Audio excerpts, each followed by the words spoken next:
Vielseitigkeit, ein funktionales Pferd, das in allen Bereichen einsetzbar ist, sowohl Talent für die Dressur hat, wie auch im Gelände einsetzbar ist, robust, belastbar, intelligent und vor allen Dingen cool und unerschrocken.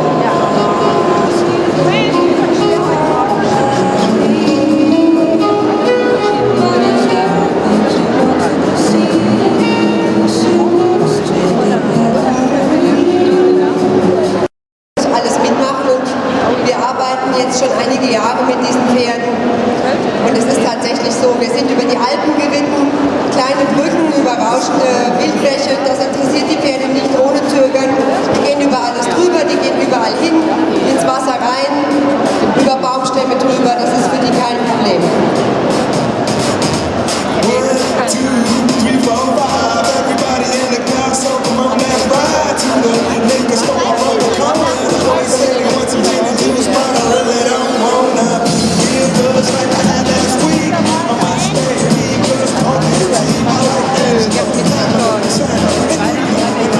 Warum heißen diese Pferde Manga Larga Marcianua?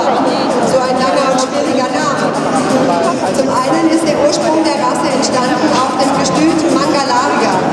Dort wurden Pferde mit einem besonders bequemen Gang gezüchtet und wenn man ein besonders bequemes Reitpferd haben wollte, dann hieß es, geh zum Gestüt Manga Larga, dort bekommst du ein bequemes Reitpferd. Die haben dort den Gang Marsha gezüchtet. Und die Marsha, die Sie hier sehen, Marsha Pachida, sieht im ersten Moment aus wie Trab, ist aber ein gebrochener Trab ohne Schwebephase.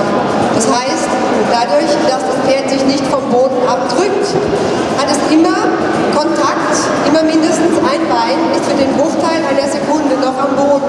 Und das lässt den Reiter sehr bequem sitzen.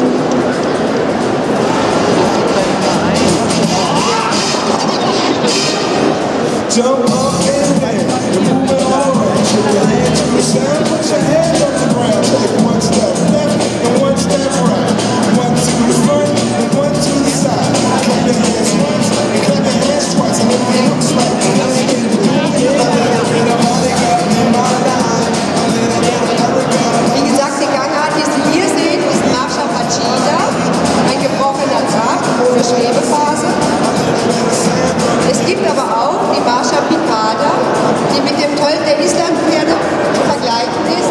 Für die Gangpferdekenner unter ihnen die Islandpferde. Der Schimmel, Patek Jimaripa, 6 Jahre alt.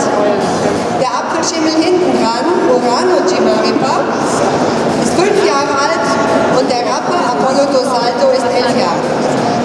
Die Pferde stehen bei Dieter Mader im südhessischen Odenwald, werden dort trainiert und sie sind eingeladen, uns zu besuchen und die Hengste einfach mal auszuprobieren. Also es ist tatsächlich so, wenn Sie nach Brasilien reisen und die Gestüte dort besuchen, dann bekommen Sie nicht irgendein Pferd zum Reiten. Sie bekommen den Champion unter den Sattel geschoben. Sie dürfen dieses Pferd reiten. Es ist anders als bei uns in Deutschland. Die Brasilianer haben keine Angst, dass man das Pferd verreitet. Sie gehen einfach davon aus, dass das Pferd den Job schon macht und sie begeistert. Und wir wollen diese Tradition der Brasilianer auch in Deutschland leben. Die Pferde sind hier.